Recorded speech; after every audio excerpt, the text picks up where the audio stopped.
Pawan Kalyan tour అకస్మాత్తుగా ఎందుకు రద్దయింది అనేది అర్థం కానటువంటి పరిస్థితి. ఎందుకంటే తెలంగాణలో స్వయంగా కిషన్ రెడ్డి, రామచంద్రరావు, బీజేపీ కేంద్ర మంత్రి ప్లస్ రాష్ట్ర అధ్యక్షుడు కలిసి వచ్చి అడగటం, అక్కడికి బయలుదేరి వెళ్ళటం కూడా జరిగింది. సరే, ఈలోపు కాంగ్రెస్ పార్టీ విమర్శలు చేసింది.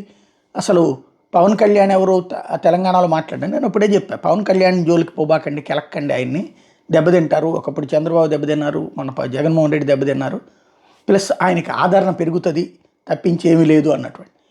అలాంటి పవన్ కళ్యాణ్ ఇప్పుడు తాజాగా హైదరాబాద్కి చేరుకున్నారు. ఇవాళ రేపు జరగాల్సినటువంటి సందర్భంలో అకస్మాత్తుగా అనివార్య కారణాల వల్ల రద్దు, ఆంధ్రలో పరిస్థితులు వీటి ద్వారా అన్నటువంటి పాయింట్ చెప్పుకొచ్చారు.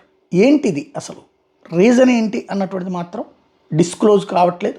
చాలా కీలకమైనటువంటి సందర్భం ఇప్పుడు. ఎందుకు ఏంటి అన్నటువంటి ప్రశ్న అయితే